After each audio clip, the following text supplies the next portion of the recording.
Salve, salve, galera! Matheus Teodoro aqui no Mic. Mais uma vez, diretamente de Osasco, dos estúdios Blick. Estamos aqui para mais uma edição do nosso podcast, mais um episódio, né? Passamos uma semana desde que gravamos o outro. Reverberamos bem, temos bastante visualizações, legal. Então quer dizer que a galera gostou da mudança. Bastante curtidas também. Bastante Comentários. A galera tá engajando, as pessoas também estão me falando. E agora o Spotify tem como você ver o vídeo também, né? Então, isso ajuda bastante as pessoas a... É isso, gente, associar rosto, voz e imagem é outra coisa. Exatamente. Bom, como eu já falei pra vocês, Matheus Teodoro, estou aqui mais uma vez com os meus amigos, Danilo e Fábio. E aí eu vou pedir pra eles falarem com vocês, darem um oi. E aí, vamos pro Fábio primeiro, que ele tá lá em Portugal, correspondente internacional de Portugal. E aí, Fábio, É o como você Guga está? Chakra, É o Guga Chakra. Só que com opiniões um pouco melhores, né, ô Fábio? Olha que isso é polêmico, isso é muito polêmico. Olá a todos, tudo bem? Mais uma vez, sou Fábio Bolliger. Estou aqui diretamente de Porto, Portugal, e hoje com um cachecol um pouco diferente, já que a temática não é sobre Portugal. Vamos falar sobre a Síria. Infelizmente, não tenho nenhum clube de futebol, assim, nenhum cachecol de clube de futebol da Síria, então eu coloquei o Partizan da Albânia, porque sim, é o que tinha aqui na gaveta no momento. Se alguém quiser me dar um cachecol de algum clube da Síria, eu particularmente não sou muito entendedor do futebol sírio, mas se alguém tiver algum aí para me dar, olha, estamos aceitando também. Pode ser pelo menos do continente, né? Assim, pelo menos ali da região, né? Porque do continente estamos a falar da Ásia, que é um continente muito vasto. E aí, pronto, podia dar um cachecol, sei lá, do Ho Chi Minh Futebol Clube, do Vietnã, sei lá. Estou inventando aqui, tá, Pode gente? ser. É isso. Mas pelo menos ali da região do Levante, ali já tô aceitando. Mimos. Mimem o Fábio, ele aceita os mimos. E você, Por favor, Danilo? aceito mimo. Aceito. Eu também aceito, tá, gente? E eu tô em Osasco, vocês podem... É mais fácil, né? O frete é mais baixo. O correio é mais barato. Ou Mercado Livre. Aquelas. E aí, como é que você tá, Danilo? E aí, pessoal? Bom dia, boa tarde, boa noite, boa madrugada a todos vocês. Eu tô bem, tô tranquilo, tô feliz com a repercussão do episódio sobre a portuguesa. Então, assim, somos um podcast ainda iniciando nessa vida profissional, né? Com estúdio e tal. Mas nós tivemos uma audiência muito boa, assim, uma audiência que antes a gente conseguia em 15 dias, a gente conseguia em 5, né? Então é uma evolução bastante considerável, evidentemente. Então tô bastante feliz. E tô feliz também com o Palmeiras tá contratando todo mundo. Então, isso me deixa Abriram a feliz. carteira, Tá os louco. Pix estão caindo. Então, já gastou 30 milhões de euros, tá louco, em uma semana. Sei lá o que tá acontecendo, né? Olha que um certo site aí de certos serviços, ouvi dizer que iriam pagar o Pogba pro Corinthians, viu? Pois é. Ih, Já que vocês não têm dinheiro, né? Tem que fazer isso. ih, vaquinha. Não, meu filho, aqui é casa de aposta pagando o Memphis, é um outro site de serviços aí contratando o Pogba, logo logo a Ambev vai estar contratando a gente para contratar o Sérgio Ramos também. No Rio de Janeiro é site de acompanhante, né, também. Não, mas é isso que ele tá falando. E por que não falou de português? Aqui é igual o programa do Ratinho, meu filho. Aqui é da hora, do momento, entendeu? O Fábio tava com dedos, dedos né, pra falar. Não. Porque é uma polêmica, né? Aqui de programa a gente não entende de computador muito não, tá? Nunca acessou. Tá bom. Enfim, hoje a gente não vai falar de futebol. Hoje a gente vai entrar num assunto que é muito história, mas também é geopolítica, também é... Enfim, são várias coisas aí. Hoje a gente vai falar de Síria, porque vocês viram, provavelmente, né, as últimas notícias, os últimos acontecimentos aí. Síria voltando pros... Não existe mais essa palavra, tabloides, né? Que tabloide é muito... Beverly Hills, muito fofoca, né? Não é tabloide, mas voltou aí pros noticiários. Essa palavra que eu tava tentando buscar aqui, achei. Voltando pros noticiários aí, né? Por conta de toda a situação. Israel aí no meio, né? Como sempre. Que agora desembestaram de vez, né? Decidiram, enfim, né? Jogar tudo pro alto e é isso. Vamos sair atirando pra todo lado. Mas enfim, né? Hoje a gente vai falar de Síria e aí... É isso, gente. Vamos começar a falar do assunto, que é denso, complexo, mas é muito bom. Antes de começar o tema por si próprio, né? Eu vou fazer só umas observações, né? Primeiro que a historiografia, até pouco tempo atrás, sempre foi, né, basicamente eurocêntrica, né? Então a gente sabe muito na escola sobre o desenvolvimento da história a partir do olhar europeu. Isso começou a mudar, eu me formei com o Fábio pelos idos de 2015, 2016, isso estava começando a mudar. Obviamente tinha alguns autores já pensando o mundo de uma outra forma, mas ainda não era tão denso assim. Então, por exemplo, eu nunca tive história da China na faculdade. Tive diáspora africana, mas porque o professor quis, porque a matéria em si não era diáspora africana, era diásporas. Isso incluía o mundo, o planeta inteiro. Ele que focou em diáspora africana. Porém, hoje em dia já mudou você vai, sei lá, fazer história na USP e já mudou um pouco. Só que então é papel nosso aqui nesse podcast também tirar esse olhar eurocêntrico. Então há um desenvolvimento, assim como há o desenvolvimento da antiguidade europeia, há o desenvolvimento da antiguidade na Síria, por exemplo. E na região, né, claro. Também é uma outra coisa importante para falar, dentro do ponto de vista conceitual, é a necessidade de entender o desenvolvimento histórico como dialético, né? Então, há um desenvolvimento na Europa, mas também vai haver um desenvolvimento ao mesmo tempo sei lá, na Ásia, e esse desenvolvimento ele não é igual. Ele não funciona da mesma maneira, né? Ele vai ter parâmetros políticos, sociais, econômicos, etc., diferentes. Então, as duas coisas se desenvolvem ao mesmo tempo, de formas diferentes. Então, o que é verdade na Europa não é verdade na Ásia. E não é verdade, as duas coisas não é verdade na África. E todo esse desenvolvimento ele é dialético porque ele é contraditório, entre aspas, mas ele está acontecendo tudo ao mesmo tempo. Então, por isso que é importante descentralizar o olhar da Europa, né? Tirar esse olhar da Europa. Então, a China, por exemplo, pegando a Ásia. A China conseguiu se unificar em torno de um Estado com múltiplas culturas, mas com uma língua geral, com uma cultura geral, que se entendia enquanto Estado há 2.500 anos atrás. Muito antes da Europa pensar nisso, né? Só que a gente não sabe disso porque a gente aprendeu uma história absolutamente europeia, eurocêntrica, né? Mas se você for focar e estudar outras perspectivas históricas, você verá isso. A China é um exemplo que eu particularmente gosto bastante. Então eram esses os recados que eu gostaria de dar. Considerações Essas importantes. considerações conceituais que eu acho bastante relevante. Então, vamos falar mais ou menos do que é o território sírio, né? É importante nós entendermos que, no caso, o território sírio é uma das regiões habitadas há mais tempo na história. Vários povos tiveram lá, dos persas, os gregos, os fenícios. O próprio povo árabe, que é hoje o que habita o território sírio, ele tecnicamente, tendo em vista a longínqua história do território, ele é um povo até que recente nessa região.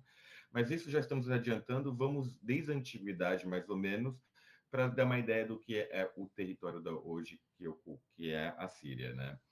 Segundo o historiador Adam Watson, especialista na formação dos primeiros estados organizados na história humana, a região onde hoje chamamos de Oriente Médio foi o berço de grandes civilizações que deram origens a grandes impérios. É uma região com uma grande fertilidade, muito importante para o desenvolvimento da agricultura e que, por isso, ficou conhecida como o Crescente Fértil. O Crescente Fértil foi onde, basicamente, formou o primeiro grande império que a historiografia, pelo menos até então, reconhece, que foi me fugiu o nome, a Mesopotâmia. A Síria está logo um pouquinho acima dali, né? Que isso vai ter uma certa relação com o nome. A Síria é correspondente à região do Levante, que engloba Israel, Palestina, Líbano, Jordânia e até uma parte norte do Iraque. Na região central se desenvolveu o Império Assíria, primeiro grande estado imperial do Oriente Próximo. Oriente Próximo, como o Danilo falou, próximo do quê? Próximo da Europa. Esse é o ponto de vista e demonstra essa visão eurocêntrica, que o Danilo havia apontado na sua fala. que esse Império Assírio, no caso, ele foi formado há 1.100 anos antes de Cristo. Os assírios se tornaram uma grande potência e, posteriormente, já na contemporaneidade, os nacionalistas sírios da primeira metade do século XX, que defendiam um Estado independente, reivindicavam o território baseado nesse passado do Império Assírio. Como eu havia dito, esses assírios não estão tão relacionados assim como nós pensamos com os árabes, né? É importante fazer essa distinção, uma vez que o próprio povo árabe, ele vem da Península Arábica, né? Que é onde corresponde ao Catar, Iêmen, Emirados Árabes Unidos, Arábia Saudita e por assim diante. É importante ressaltar isso porque há alguns anos atrás eu conheci líbios e eu fiquei muito amigo deles quando eu morei um tempo na Inglaterra. E, cara, era muito engraçado, até assim, um momento agora já de divagação aqui do podcast. Eles não iam nada com a cara dos sauditas, porque eles achavam os sauditas meio que os playboys, assim, sabe? Os árabes do Golfo. Tem uma grande diversidade entre o árabe, porque a gente, na nossa mentalidade, tem a ideia de que o árabe é tudo que meio é a mesma coisa, né? Só que o libanês não vai ter nada a ver com o saudita, que por sua vez não vai ter nada a ver com o líbio, e por sua vez todo mundo acha os marroquinos uns aliens, tá? E isso foi o que os árabes me disseram. Caso alguém venha me encher o saco, olha, eu mando o contato dos meus amigos, vocês discutem com eles. Eu não tenho nada a ver com essa história, tá? Fábio Só vai estou tomar hate reproduzindo de aquilo. marroquinos. Os marroquinos agora nos comentários. E o Fábio comentando: não me venham com churumelas, liguem para as pessoas. É, exatamente, por favor, eu não tenho nada a ver com isso, tá? Aqui, ó, até tem a nota de rodapé que eu estou referenciando aqui, ó.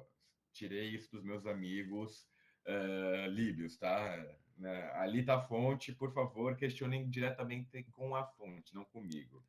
Mas retornando então aqui para o nosso Império Assírio, assim como acontecia muito na antiguidade, os assírios dominavam a região de maneira indireta, sem um controle absoluto, de forma déspota. Por exemplo, como diria o historiador Watson, explica que os assírios tinham uma área central de administração direta em torno das cidades de Nínive e Assur, um domínio semidireto sobre os reinos vizinhos, como da Babilônia e da Suméria, e, por fim, um controle indireto de regiões mais externas, como o reino de Judá, que se constitui em estados autônomos, mas que deveriam pagar tributos regulares à Síria. Isso falando a grosso modo, a muito grosso modo, relevando todos os anacronismos, é como algo daquela que a gente vai ver na Idade Média Europeia, da suzerania e vassalagem, né? Vai ter lá o rei, mas o rei não manda, o poder direto vai estar sobre os nobres, baixo claro dos nobres, que aí sim recolhem os impostos e pagam um certo tributo ao rei, que vai estar sentado na capital. Um ponto interessante é que na antiguidade as fronteiras que o império não entre os impérios não eram tão exatas e bem definidas como nos livros clássicos indicam. Assim havia uma constante dialética territorial, ou seja, uma contradição onde se percebia que determinado ponto na beira do império era parte e não era. Ao mesmo tempo, esses limites se tornavam vulneráveis a invasões de outros povos. Essa questão de limite territorial é algo muito mais recente do que nós imaginamos. Isso já está muito mais envolto com a ideia de nação e nacionalismo, de territórios, que já é da contemporaneidade. Quando eu digo contemporaneidade, eu digo da Revolução Industrial, por assim em diante. Né? Os territórios, a ideia de um território com linhas traçadas físicas é algo muito recente. A gente tem que lembrar que a gente está falando de antiguidade, não existia Google Maps, o mapa não era algo tão assertivo como é nos dias de hoje, né? Isso depois até é um tema legal a gente falar sobre a evolução da cartografia, que é um trabalho muito parecido com o do historiador, onde ele, por exemplo, pegava relatos de pessoas que navegavam por uma certa região e eles tentavam traçar o desenho imaginando, né, baseando-se nos relatos dessas pessoas, o que é um trabalho muito complexo e muito interessante, né? Calma lá que eu já me perdi aqui um pouco no roteiro, Mas, pronto, voltando aqui já aos assírios, como consequência disso, os assírios desenvolveram um grande poderio militar, um exército que fosse capaz de proteger os limites do império, ficando assim conhecido dos melhores e mais violentos exércitos da antiguidade. Podemos comparar a maneira de desenvolvimento do Estado assírio com o Império Persa. Os persas estabeleceram, especialmente onde chamamos o Irã, né? O Irã é uma continuação literalmente direta dos persas, né? Tanto que o nome persa só vai mudar no início do século XX, a pedido do próprio governo iraniano, porque o persa é, na verdade, um nome dado pelos gregos, como tudo que a gente nomeia, na verdade, tem de origem grega, com exceção da própria Grécia, que a gente usa o nome latino que os romanos deram aos gregos, né? Esse é um pequeno fun fact. Uma região que tinha o caso do Irã, barreiras naturais em formas de grandes montanhas que protegem naturalmente para a região de invasores. Os assírios não tinham essa facilidade natural e por isso focaram no desenvolvimento de um poderio militar bastante forte e violento. Agora vamos falar das invasões. Posteriormente, a região foi dominada pelos macedônicos, que trouxeram consigo uma grande influência da cultura helenística. Claro que estamos falando do Alexandre o Grande. Os romanos também dominaram a região e mantiveram uma influência muito forte. Todavia, os romanos mantinham uma autonomia de cultura relativamente grande nas províncias mais distantes da capital. Nesse momento, de modo que a identidade semítica permaneceu. Isso é um pouco complicado da gente falar, porque, como eu disse, tem uma ideia de que a Síria já era árabe ou semita. A Síria era grega, na sua grande maioria, ou de origem fenícia. Os fenícios, aí sim, conseguiam ter uma origem semita. Semita, hoje, nos dias que vemos das guerras, principalmente no caso agora, né, da guerra de Israel, nós estamos habituados a ver nos noticiários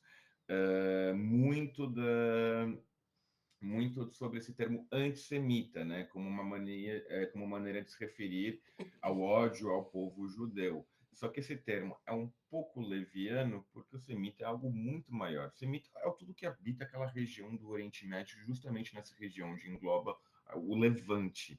Então, árabes são semitas.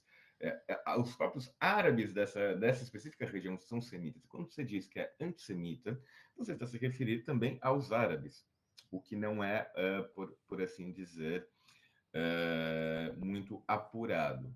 Outra questão, antissemita se diz a tudo, claro, na terminologia atual, tudo que é aquilo que seja judeu. E isso sim é um preconceito. E quando se fala, por exemplo, contra o Estado de Israel, você já utiliza o termo anti-sionismo. O sionismo é a ideologia por trás da criação do Estado de Israel. Um fun fact bem interessante, que eu mencionei, uma influência forte da cultura helenística dos gregos. Os gregos se mantiveram por muitos anos nessa região. Ainda houve depois, claro, misturaram-se com os árabes e tudo mais. Tivemos a influência também dos bizantinos, né, que eram também gregos. E dentro desses, nos anos 708, tivemos um papa da região síria. Um fun fact que eu só aprendi quando nós tivemos o Papa Francisco, que falava, não, é o primeiro papa não europeu da história. Mentira, que já tivemos um Papa Sírio Fake news. em 708. Aqui, ó, mais uma vez um historiador mostrando como, às vezes, o jornalismo ele deixa a desejar quando tenta entrar na nossa área do saber, não faz essa pesquisa direito e esquece de alguns detalhes como este que eu acabei de mencionar. É raro, mas Agora acontece sim, muito, né? porra, mas também aí eu tenho que dar uma colher de chá. Quem que sabia que tinha um Papa Sírio em 708 depois de Cristo? Quem que ia saber um Alguém. Papa Sírio Oh, depois de Cristo? entra nos Quando do documentos, papado. entra nos documentos do Vaticano, pô. Tá louco? Não, eu já tive no Vaticano e tem uma parede lá com todos os Pronto, nomes dos papas. pronto. Ué. E assim, não falta papo, acho que já são uns 230, acho que o atual é 238, né? Lembrando que o primeiro Papa foi o São Pedro, né? Mas pronto, isso depois a gente pode conversar mais sobre a história da Igreja Católica, que é muito interessante, viu? Não é só cruzadas e Inquisição, não. Tem muita coisa interessante da Igreja Católica de se aprender. Mas agora, adentrando de fato a invasão, o período islâmico, né, melhor dizendo, e a construção da territorialidade muçulmana. A religião islâmica surge no século VI depois de Cristo e irá determinar. Danilo, quer falar alguma coisa? Não. Depois você lê.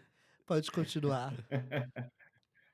É só para deixar aqui claro para o pessoal que a gente tem um acordo. Quando a gente está aqui falando, a gente não consegue olhar muito para as coisas, mas se a gente receber uma mensagem do WhatsApp, a gente manda uma mensagenzinha um para o outro, fala, tipo, queria falar uma coisinha aqui, tal. Mas pronto, já vi a mensagem aqui, Danilo. Fechado. Os nossos ouvintes não saberão o que está escrito. Pode ficar tranquilo. Segredos. É um segredo Entre sigiloso historiadores. aqui nosso. Exato, depois a gente se encontra lá naquele lugar, tá bem, Danilo? Tentando me queimar. Que isso, Danilo? A gente só fala quem? Eu vou comprar coisa do Corinthians para você, não tem problema. Voltando então agora à religião islâmica, ela surge no século VI depois de Cristo e irá determinar os destinos dos povos em questão até os dias atuais e praticamente todos os sentidos: religioso, cultural, político e, consequentemente, também em termos territoriais. Análise da ascensão do Império Árabe Muçulmano, que irá dominar todo o Oriente Médio e o Norte da África, faz fundamental, portanto, para compreender a evolução territorial não só da Síria, mas de todo o Oriente Médio. E isso já são termos da historiadora Glória Messa e Gleison Lucena. É importante a gente fazer uma distinção que, sim, vai ser neste momento que vamos ter a expansão do Império, do Califado Muçulmano, e é importante a gente ressaltar que não é árabe, tá? Porque a gente tem sempre a mania de fazer essa associação quase que automática de árabe e muçulmano. Árabe, originalmente, ainda mais nesse contexto do século VI, está na Península Arábica. Vai haver, sim, uma islamização desses territórios e, consequentemente, uma arabização desses territórios, mas ambos os termos não estão 100% relacionados. A Síria vai se tornar um estado, sim, árabe, não exclusivamente árabe, porque temos, por exemplo, os curdos, ainda temos os assírios, ainda assim, lá, esses sim que são os verdadeiros descendentes desse povo mais antigo, e árabes que não são muçulmanos, principalmente na região Síria e Líbano, que são dois povos que migraram muito para o Brasil, e esses, por sua vez, são de origem cristã. Não, sim, claro, imigrantes libaneses e sírios de origem muçulmana, mas o que se vai se predominar dessa imigração no Brasil, majoritariamente, são de origem cristã.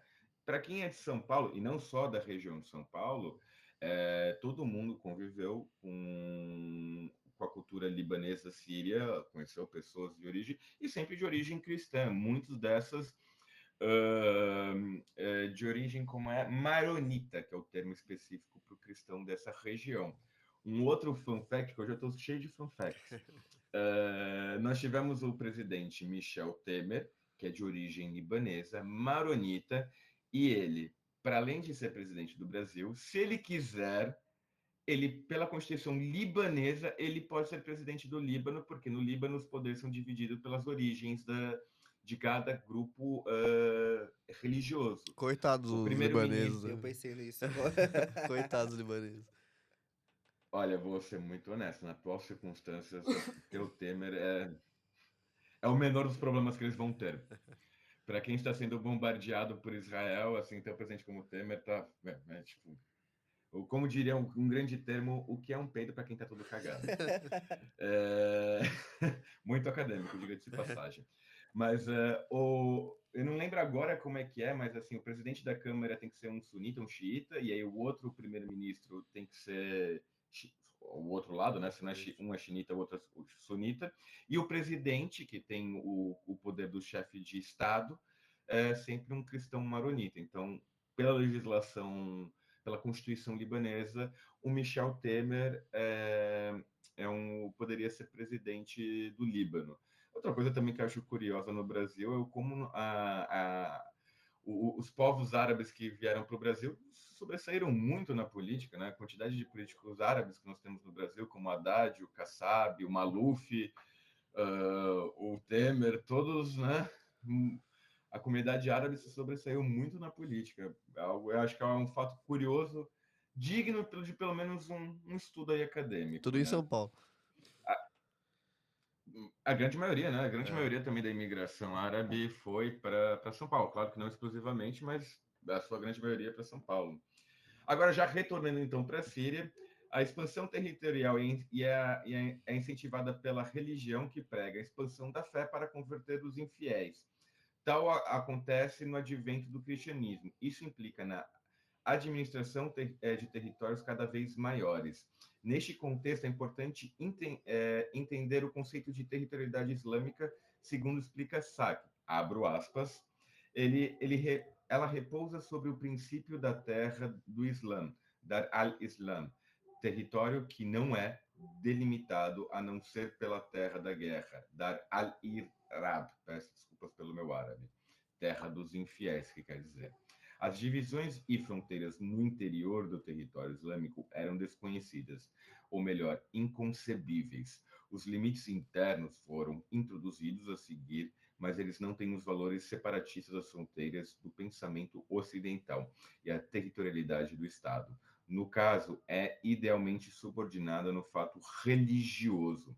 Associações sucessivas de Estados islâmicos projetados, propostas ou realizadas durante o período da duração é variável. Testemunham isso. Além do fator religioso essencial, se atribui os caracteres originais de territorialidade islâmica à associação ao deserto, ao nomadismo e urbanização sem contrapartida agrícola, sem assentamento rural extensivo, disse o nosso estudioso. É importante a gente entender isso também, que há sim, de fato, essa associação até com o meio geológico, né? Mas isso também não é necessariamente verdade. Lembrando que isso estamos falando da expansão do califado islâmico, que é esse primeiro momento do Islã. O Islã depois, ele vai, como ele vão haver vários califados, vão haver várias partes da religião islâmica, de como ela vai se expandir. Uma delas, vamos ter o sultanato do Omã, que existe até hoje. O que pouco se sabe é que o Omã também foi uma potência colonial imperialista. Ela foi dominar a África Oriental inteira, quase que a margem inteira, desde a Somália até ao norte de Moçambique, que até hoje é uma região que tem uma influência muçulmana e de língua árabe muito forte. O próprio Swahili, que é a língua que a gente escuta, por exemplo, no Rei Leão, do Hakuna Matata, que é muito comum nessa região do Quênia, Tanzânia, ela tem uma origem árabe, ela é uma mistura do árabe com as línguas regionais da África Oriental. Então, claro, a gente tem essa ideia de quando fala árabe muçulmano, já vem aquela ideia de deserto. Você não vai pensar numa ilha paradisíaca como Zanzibar, enfim, ou pensar no Sudeste Asiático, que também é, por exemplo, o maior país muçulmano do mundo, é a Indonésia, que tem um clima completamente tropical, muito mais parecido com o Brasil, e é muçulmano. Então, acho que é importante a gente também fazer essa distinção. Já voltando então agora aqui para a Síria novamente, a organização política espacial dos muçulmanos era centrada na liderança do califa, sobre uma base territorial, o califado. De acordo com André Nunes, no texto de 2005, a história dos califados pode ser separada em 4 períodos, como eu estava dizendo. O período de 632 a 661, sob a autoridade dos bem-guiados, aqueles que eram da família de Maomé ou próximos a ele, que é essa versão mais direta do profeta Muhammad, e depois, já em 661 a 750, sobre o governo do califado Omíada, que estende o domínio islâmico até o norte da África, sul de Espanha e na Ásia até o Paquistão. E aí, por fim, o terceiro império Abássida, de 750 a 1258, e o quarto e último, o Otomano, de 1281 a 1924, quando o califado foi abolido após a derrota dos otomanos na Primeira Guerra Mundial por Mustafa Kemal Atatürk, fundador da Turquia moderna e secular. É importante ressaltar que desse último califado, no caso, que os otomanos não eram árabes, os otomanos são turcos, que é um outro povo de origem da Ásia Central. Eles, muito grosso modo, muita gente vai me encher o saco com isso que eu vou falar, mas o turco vai ter alguma coisa ali mais parecida com o mongol do que com o árabe. Eles vão virar muçulmanos nessa expansão no século, se não me engano, sétimo. E um fato curioso que o Império Otomano cai, mas o califado não. O sultão otomano ele continua sendo califa, porque o califa vai ter um cunho muito mais religioso do que monárquico, de um poder estatal de fato. E aí só quando o Atatürk de fato vai implementar uma Turquia moderna e secular, que aí sim extingue-se completamente o título do califado, uma vez que a Turquia tem a ideia de ser um Estado secular e não ter nenhuma relação religiosa.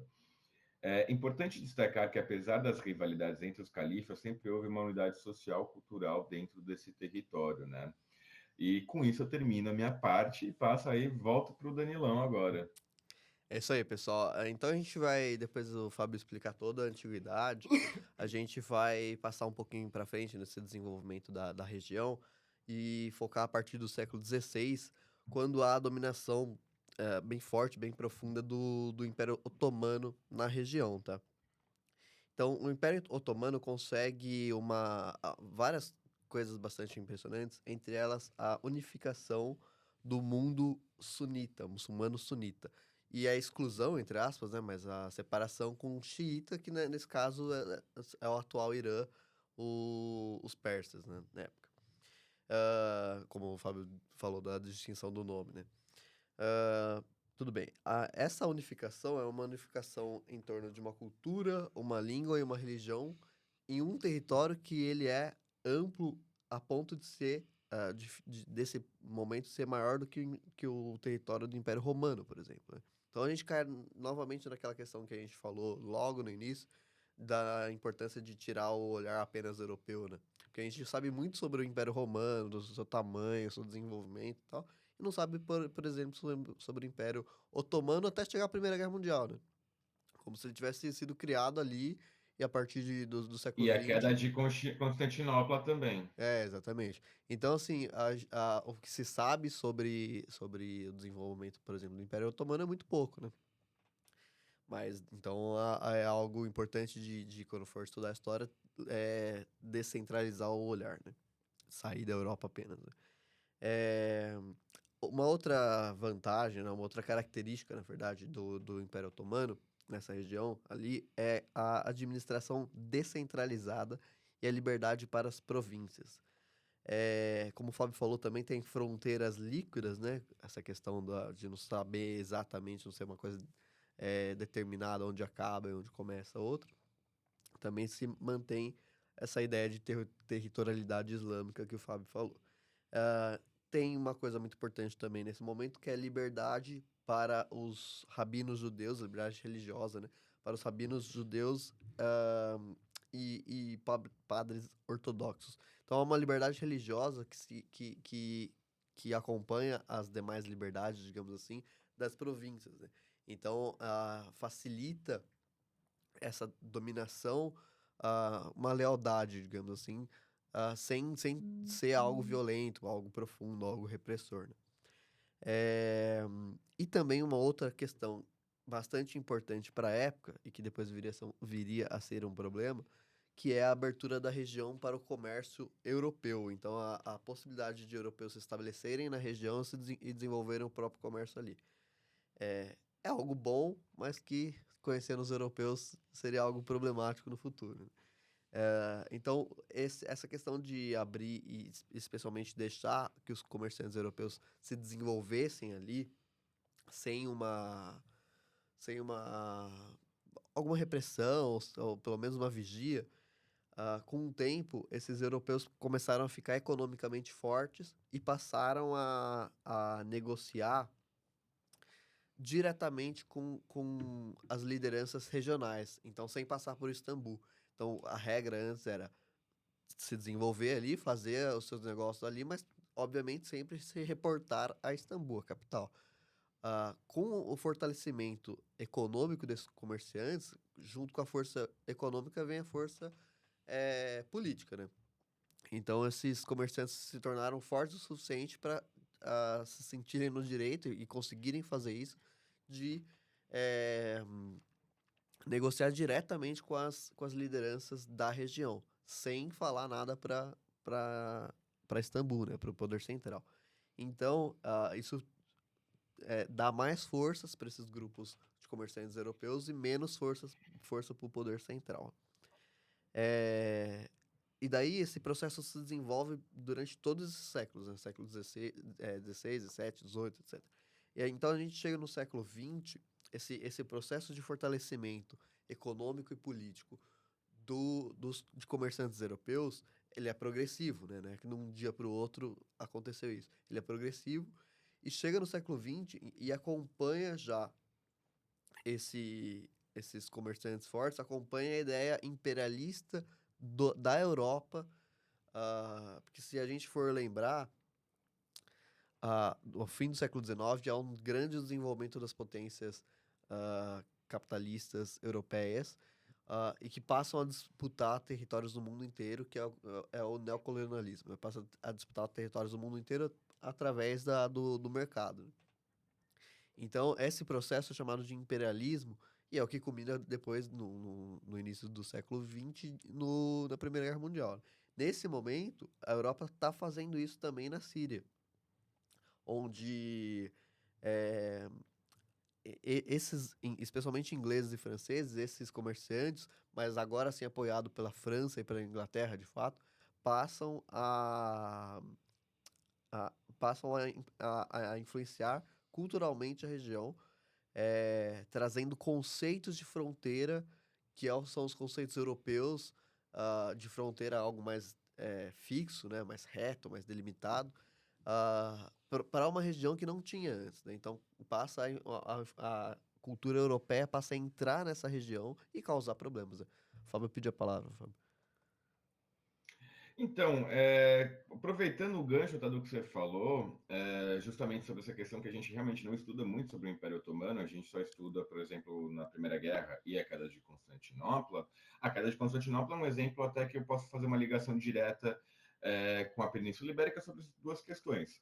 Primeiro, a queda de Constantinopla faz com que as rotas do caminho da seda do Oriente, principalmente do subcontinente indiano e da China, fossem fechadas, o que provocou, né, desencadeou o fato de uma corrida entre Espanha e Portugal para ver que conseguia contornar a África mais rápido e criar feitorias, para criar uma nova rota comercial ligando a Índia e a China até a Europa. Né? Isso é uma influência direta, claro, do Império Otomano. E outra coisa que também acho interessante de ser mencionada, como o Danilo também bem disse, tinha essa influência não direta do Império Otomano. Né? O Império Otomano é turco, a centralidade ela é turca, mas fora dali você via gregos, curdos, muitos armênios e os árabes, claro. Dentro desse contexto já da reconquista, por exemplo, na Península Ibérica, a Isabela Católica vai expulsar os judeus do que é hoje a Espanha, e quem vai justamente aceitar esses judeus é o Império Otomano, porque o Império Otomano não tinha essa preocupação religiosa, né? Havia uma liberdade religiosa maior, tanto que a língua dos judeus sefaraditas, que são judeus originalmente da Península Ibérica, que é o ladino, vai somente se perpetuar na Grécia, que era território então otomano, e aí vai continuar essa língua que quem quiser dar uma procurada depois no Google é super interessante. É um espanhol meio macarrônico, com umas palavras em hebraico. É muito interessante, muito curioso, né? E aí, pronto. Eu queria ainda falar mais uma coisinha, mas eu vou esperar o Danilo falar e depois eu vou atropelar ele de novo. Peço desculpa já adiantado. Então, pessoal, esse desenvolvimento imperialista europeu causa, portanto, começa a causar fissuras, né, nessas províncias onde os europeus eram bastante fortes do ponto de vista comercial. Então, começa a causar embates entre lideranças locais. E daí tem uma questão, acompanhando esse desenvolvimento imperialista, o, o Matheus até falou no último episódio, ah, da, da importância quando o europeu decide que ele tem que colocar uma ideia e ele passa a justificar, ele cria todo um conceito para justificar, por exemplo, racismo. Cria todo o conceito na Igreja Católica para justificar o racismo. Aqui aconteceu a mesma coisa. Acompanhando as ideias imperialistas, os europeus desenvolveram ideias eugenistas, né, de desenvolver o europeu como o centro de tudo e outros povos como inferiores, né? Então, essas influências europeias no comércio, na política, também vinham acompanhadas de uma ideia que os europeus desenvolveram mais ou menos na mesma época, onde eles passaram a entender que era papel da Europa influenciar politicamente nessa região, porque os povos ali eram incapazes de fazer sozinhos. É como se eles fossem imaturos ainda e precisavam do apoio europeu para se desenvolver. E depois dessa ajuda, sim, a Europa sairia de lá. Obviamente, é uma visão absolutamente racista, né, mas essa ideia foi junto com o imperialismo político e econômico, né? As coisas andavam juntas ali nesse momento.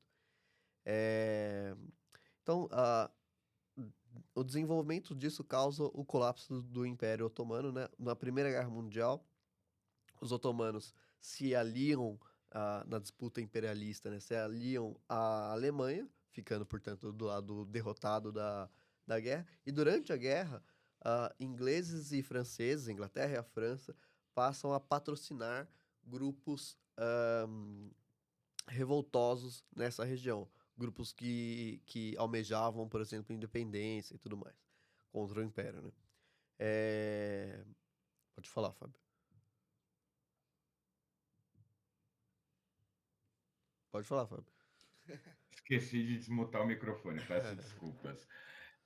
Se o Danilo me deixar, eu gostaria de explicar um pouco mais, até porque isso envolve com relação à primavera, à revolta árabe de 1918, que é um movimento muito interessante.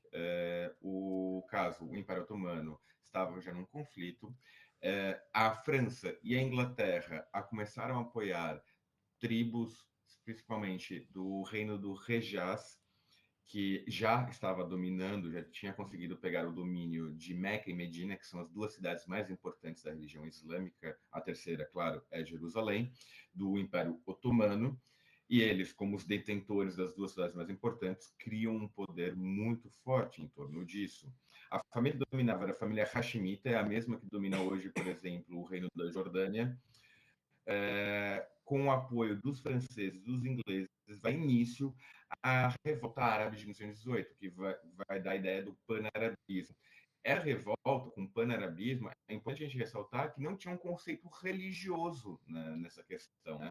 Era muito mais étnica árabe, com a ideia de fazer um grande Estado forte árabe, do que religioso. Novamente, temos que lembrar que árabes são muito mais do que só muçulmanos. Há várias vertentes do islamismo, há cristãos ortodoxos, até ateus.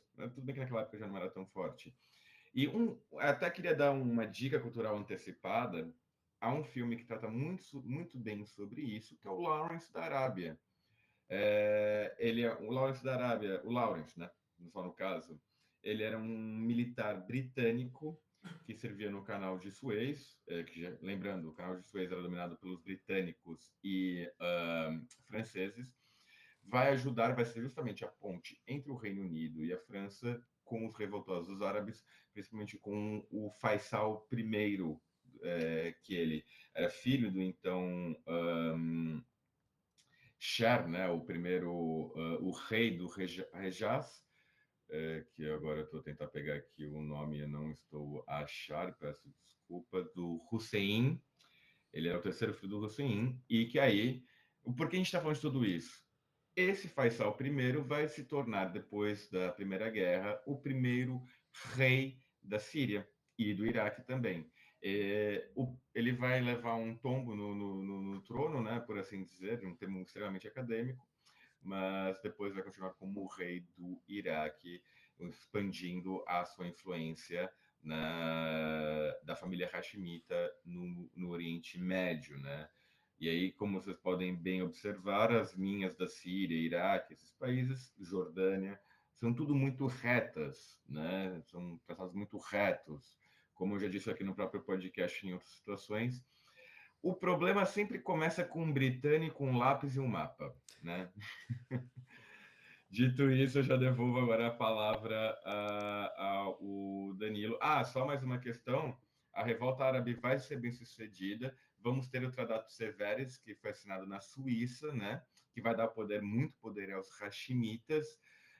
Mas aí vamos ter a Revolução Turca, né? Com o Mustafa Kemal Atatürk, que vai mudar um pouco o entorno dessa região, que queria dividir o Império Otomano em várias partes.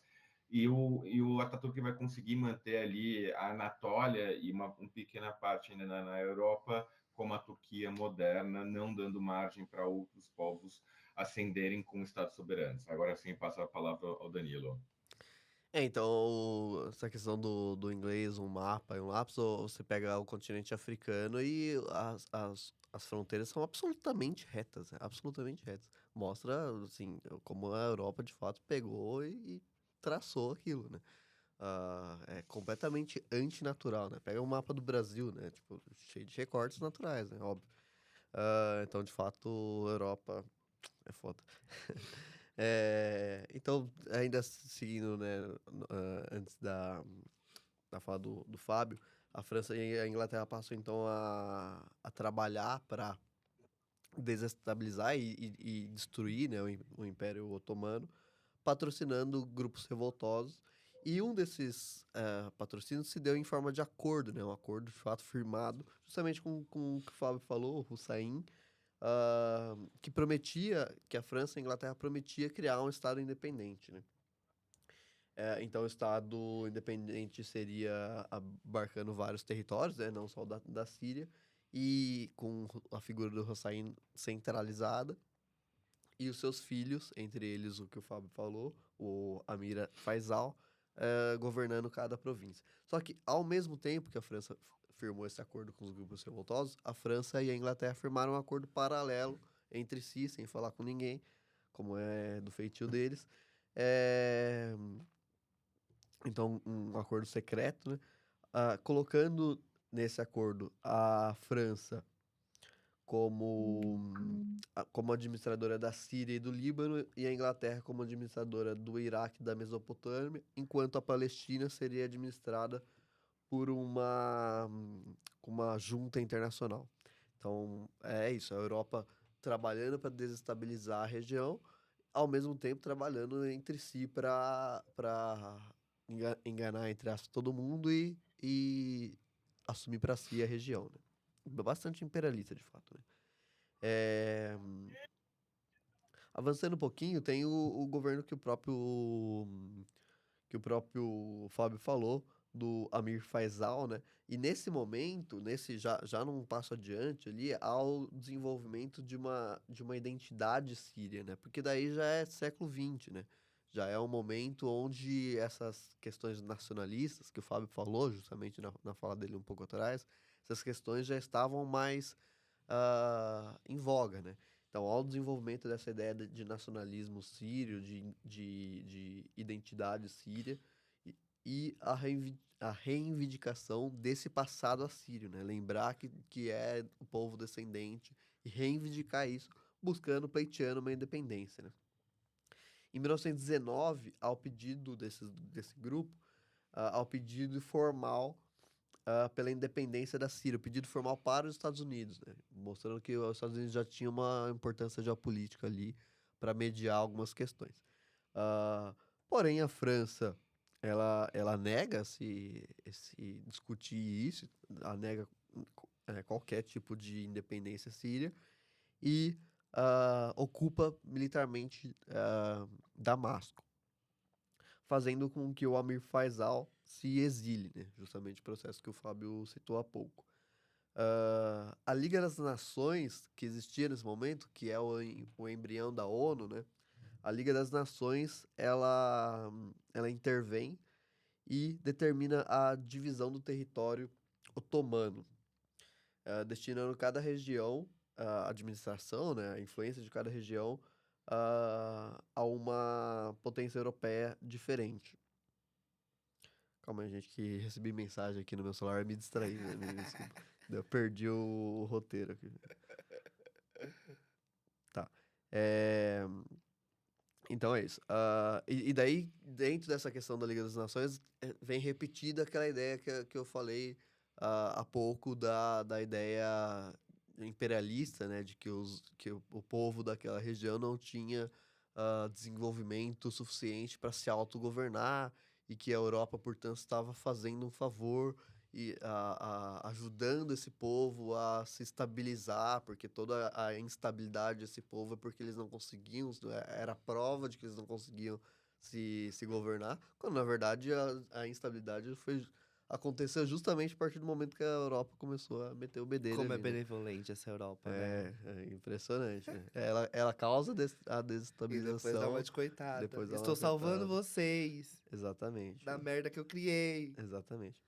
Então a França, ela divide o país criando, isso é importante, a França divide o país, divide a Síria criando estados diferentes ou uma divisão territorial dentro do próprio país, diferente da original, e a consequência disso é a criação de rivalidades entre os povos ali. Acontece a mesma coisa na África. A Europa faz a mesma coisa no continente africano. Então essa divisão de regiões que causa inclusive migrações forçadas faz criar Fábio Fábio foi de base. Tchau, Fábio. Estou aqui. Ele tá Tá. aqui. Eu Eu vou, sempre É estive só aqui. normal. vou. Acontece. Ele gosta de Fábio fazer gosta pra ver se a gente tá. pra ver se a gente tá esperto, né? É. Exatamente, exatamente. Para vocês estão acordados. Então a França ela divide o território de uma forma proposital para causar imigrações forçadas dentro do território sírio e fazer com que os povos que antes coexistiam em perfeita harmonia passem a criar rivalidades entre si. É a ideia de dividir para dominar, né? Então você divide e causa problemas entre as próprias pessoas do próprio país para que haja uma instabilidade política e justifique a intervenção francesa, né? Então a França causa o próprio motivo para estar ali, né? Então culminou justamente nessa instabilidade política bastante importante, bastante grande, né? E daí, gente, essa instabilidade, esse desenvolvimento é muito parecido também com o que se vê na América Latina, por exemplo. Porque na América Latina, assim que os países latino-americanos conseguem independência, o cenário recém saiu de um processo de escravidão, recém saiu de um processo onde era uma colônia, então, portanto, está economicamente muito frágil. E existe, dentro dos países, na maior parte dos países, vários grupos burgueses, latifundiários e tudo mais, que disputam poder, né? Então não tem uma unidade num país ali. Então, o que tem na América Latina é uma instabilidade muito grande. E os Estados Unidos usam essa instabilidade para se favorecer, né? Para dominar essa região. Então, os Estados Unidos não vêm aqui para estabelecer aqui na América Latina, né? Estabelecer acordos econômicos para o desenvolvimento da América Latina. Os Estados Unidos vem aqui para estabelecer acordos econômicos para fortalecer essa instabilidade. Então, os Estados Unidos trabalha, inclusive, com golpes de Estado e tudo mais, desde do fim do século XIX até hoje. Os Estados Unidos promove golpes de Estado na América Latina para que essa região fique instável, desunida, e eles consigam dominar econômica e politicamente a região. esse processo na Síria acontece muito parecido, porque é um processo imperialista também. Assim como os Estados Unidos estão agindo de uma forma imperialista na América Latina, a França e a Inglaterra estão agindo de uma forma imperialista nessa região, na Síria especificamente, aqui que a gente está falando, né? Então a gente consegue fazer essa comparação bastante clara. E a consequência disso na Síria, assim como aqui, foi o desenvolvimento de governos locais bastante autoritários, né? Aqui no Brasil também, no Brasil também, né, no caso, mas não só no Brasil, na América Latina também. Então o processo ele acaba, como é a origem a mesma, né, imperialismo europeu, e no caso nosso estadunidense, a consequência é bem parecida também. Daí, junto com esse desenvolvimento da independência síria, nos anos 40, ao mesmo tempo, no ano seguinte, há a formação do Estado de Israel e terríveis consequências para a região. Para a questão da formação do Estado de Israel, suas consequências, eu vou passar a palavra para o Matheus, que ele entende absolutamente mais que eu sobre isso. Né? É que aí é uma treta, né, que eu vou explicar de forma bem simples e direta. A gente tem até um episódio sobre o islamismo e judaísmo, né, porque a gente, depois que estourou Israel e Palestina. essa Né? guerra Palestina-Israel e o mundo a favor de não sei quem, e não sei, e é antissemitismo pra lá, e holocausto de volta pra cá, e o Lula entrou no meio. Enfim, um monte de narrativa. A gente fez um episódio sobre pra explicar as religiões, né? Porque nesse bololô de coisa aí, de Israel, a gente acaba perdendo um pouco a compreensão do que é ser judeu, do que é nascer em Israel, o que é o sionismo, né? Como o Fábio ele trouxe aí também. Acaba tudo virando uma salada de fruta e todo mundo começa a misturar tudo e não é isso, né? O que acontece? Tá rolando aí isso tudo que o Danilo trouxe, tudo isso que o Fábio trouxe. Igual a entrevista da mulher lá que era a favor de Israel, porque é um país cristão como o nosso. Exato. E aí a gente teve que fazer um episódio também pra explicar o que era cristianismo. Era isso, cristianismo, islamismo e judaísmo, que não são as mesmas coisas, né? Por mais que tenha uma imagem de Jesus Cristo ali e divida em muitos lugares sagrados, de acordo com o olhar de cada religião, né? Não é a mesma coisa, né? E falar que Israel é uma coisa assim que. Quando eu vi essa entrevista, eu falei, meu Deus, pelo amor de Deus. Mas isso é um movimento, e aí uma divagação bem rápida aqui, mas isso é um movimento muito, que acontece muito aqui no Brasil, né? Das igrejas, principalmente as igrejas evangélicas, né? De aderirem ao que eles chamam de cultura judaico-cristã, né? Que é como se eles estivessem misturando as duas coisas, né? Que é pegar essa simbologia do judaísmo, essas simbologias, porque a Bíblia tem muito do que é a Torá, né? Que é essa coisa do Antigo Testamento, né? Que reúne os principais livros, Gênesis, Êxodo e aí vai. Que são basicamente o que eles chamam de leis de Moisés. Eles misturam isso muito dentro da tradição desse novo cristianismo que a gente chama de neopentecostalismo, né? Desse movimento novo enfim, que a gente entende como uma ramificação do cristianismo, e misturam tudo. E aí, quando estoura uma guerra dessa, ela vira quase que uma guerra santa, né? Por conta de todo desse background de coisas também acontecendo. Mas, enfim, o que acontece? Tá rolando essa treta aí toda que o Danilo trouxe, né? E, no meio dessa treta toda, aconteceu uma coisa que todo mundo aqui conhece, que é a Segunda Guerra Mundial, né? Também aconteceu essa treta aí. Muitos territórios divididos, Hitler, Holocausto, e a gente sabe o que aconteceu no Holocausto, né? Quem é o povo que foi massacrado pelo Hitler e a Alemanha nazista, que foi justamente o povo judeu, e aí a gente precisa falar essa palavra, né? O povo judeu, né? A gente tá falando, Israel é uma coisa, e aí a gente ainda está falando do povo judeu. O que acontece com esse povo? Esse povo é dispersado pelo mundo. E eles vivem uma coisa que a gente entende, por exemplo, quando a gente vai falar de povos africanos, povos que saem do continente africano através do processo de escravização, eles passam a viver em diáspora. Que você tem várias pessoas que vêm do mesmo lugar, mas elas estão espalhadas pelo mundo. Forçada. De maneira forçada, não porque elas querem. Então, a gente entende que existem povos que vivem em diáspora, né? Então você vai ter muitos judeus que saem da Europa, vão para os Estados Unidos, né? Para América do Norte, vêm para América do Sul. Então acaba acontecendo isso. Eles são dispersados por todo o mundo, né? E aí, por conta desse processo, acaba a Segunda Guerra, surge um movimento muito forte, que o Fábio já trouxe aí, que é o tal do sionismo. O que, que é o sionismo, né? Os judeus, eles professam uma fé que é o judaísmo. Dentro do judaísmo existe uma coisa que eles entendem que ele tem um lugar sagrado que se chama Monte Sinai. O que é o Monte Sinai? Monte Sinai é onde Moisés recebe a tábua lá dos 10 mandamentos, né? E os judeus, eles tendem a acreditar, eles têm Moisés como um grande profeta, né? O Moisés que falou diretamente com Deus e fez tudo isso. E a partir das leis de Moisés, você cria a Torá, que é o principal livro do judaísmo, que reúne esses livros todos: Gênesis, Êxodo, Levítico, Números, Deuteronômio, que são os livros da lei, né? O que o judeu pode, o que não pode fazer. Aquela coisa do sábado, sabe? Ah, tem que guardar o sábado, que não sei o quê. Isso daí vem tudo desse lugar aí, né? É importante explicar isso, né?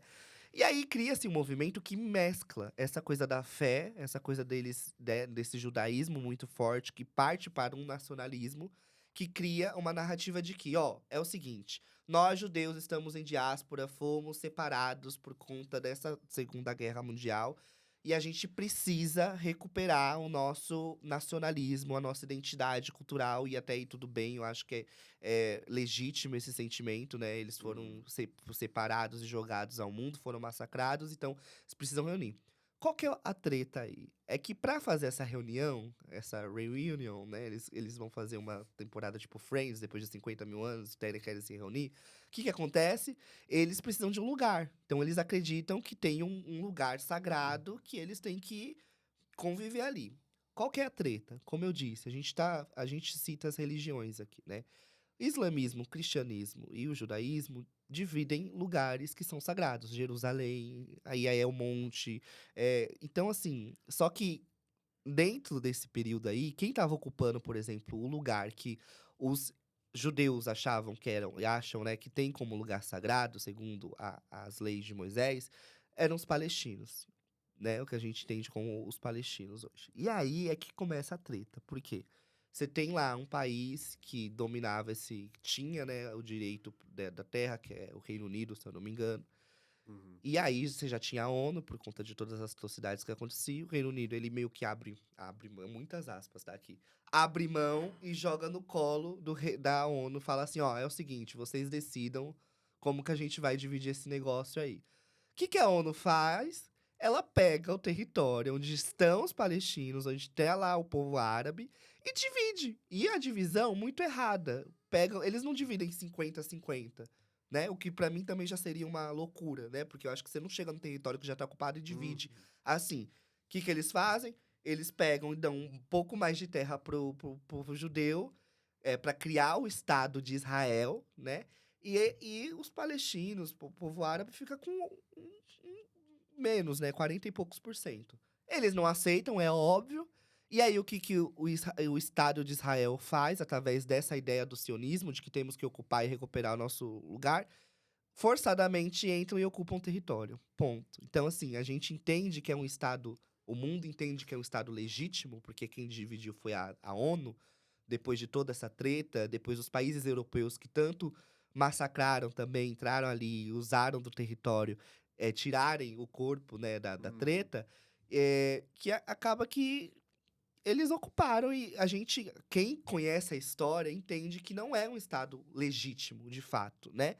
Porque aí que surgem os termos que a gente entende hoje, por exemplo, como apartheid, né, a palestino, porque a gente entende que a partir do momento que o Estado de Israel é criado e ele chega ali e cria toda essa situação, os povos palestinos, eles são tidos, né, pelos judeus sionistas, isso é importante falar, porque nem todo judeu é sionista, né, nem toda pessoa que nasce em Israel é judeu, e nem todo judeu é sionista, porque o sionismo é essa coisa que mistura a fé e essa ideologia política que acredita que a gente precisa reunir os judeus e vale tudo aí. Inclusive, né, massacrar povos que já estão ali. Inclusive, existem judeus anti-sionistas.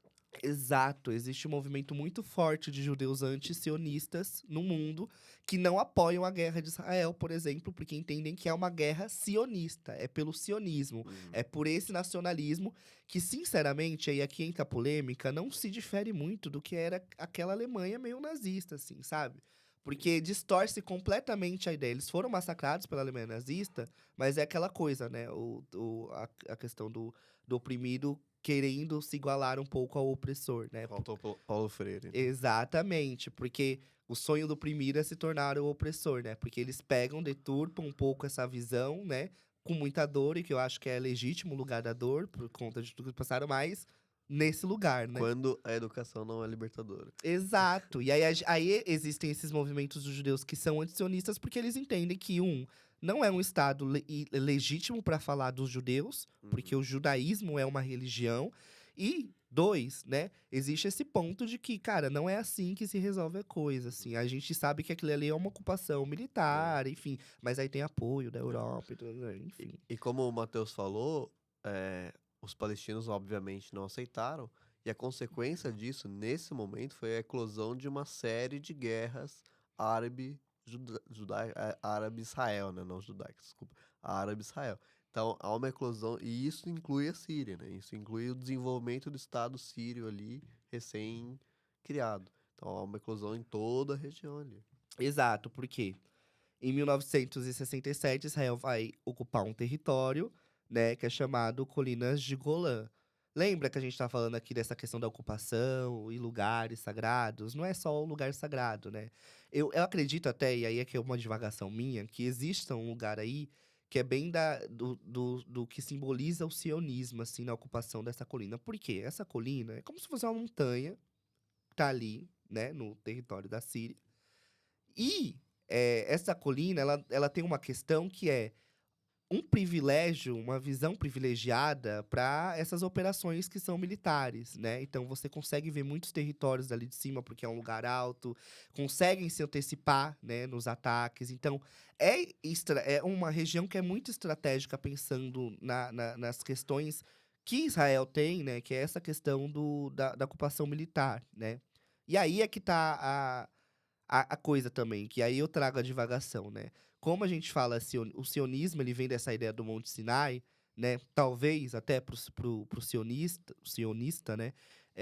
Esse acaba sendo, trazendo um pouco essa lembrança, né? Do que é o monte onde Moisés recebeu a Torá, né? Tem essa coisa, assim, muito, muito forte, né? Então, entra, né, muito nessa relação também dos simbolismos que trazem o sionismo, né? Enfim, tem essa ocupação, né?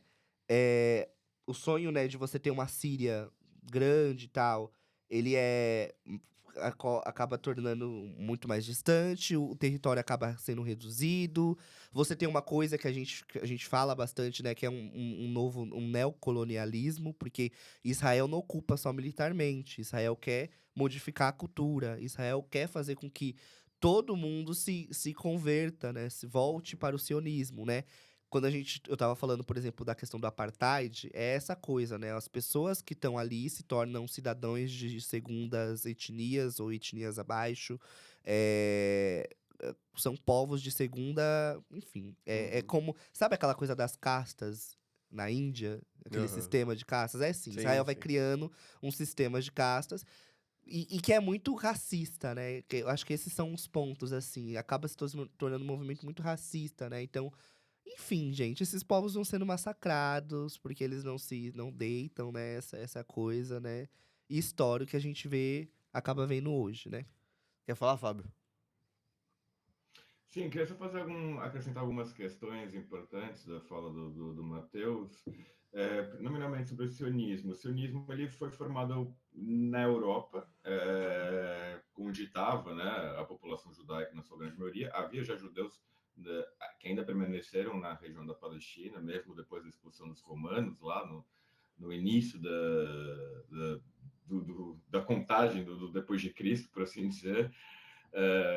Mas foi fundada principalmente na Hungria, em Budapeste, por Theodor Herzl, e não tinha uma questão religiosa muito forte em relação a isso, assim, mas uma questão de povo, né? Tanto que eles escolheram Israel por uma questão histórica, mais do que religiosa, porque chegaram a cogitar Madagascar, até mesmo o próprio Brasil, na floresta amazônica, chegaram a cogitar essa possibilidade da criação de um Estado para judeus, mas a ideia da criação do Estado judaico foi justamente por uma relação pelo antissemitismo que acontecia na Europa, que vamos lembrar, o antissemitismo não começa na Segunda Guerra, ele antecede muito ao nazismo, era algo forte, corriqueiro, ela só começa a se tornar algo feio de se ver aos olhos europeus depois dos horrores do nazismo, né? Antes era uma prática, a família tradicional europeia lá vê o judeu ser apedrejado, ei, que felicidade. Era assim mesmo que as coisas aconteciam, tem relatos dos pogroms na Rússia, por exemplo, enfim. E outra questão que também foi mencionada, por exemplo, sobre as colinas de Golã, é questão estratégica. O que acontece? Por que Israel ainda continua nas colinas de Golã? Lembrando, Israel dominou os territórios da colina de Golã, Cisjordânia, faixa de Gaza e a Península do Sinai na Guerra dos 6 Dias, sendo que a Península do Sinai e até pouco tempo atrás a faixa de Gaza já haviam sido retornadas aos árabes na sua totalidade, só a Cisjordânia em algumas partes e os colinas de Golã como um todo ainda pertencendo a Israel.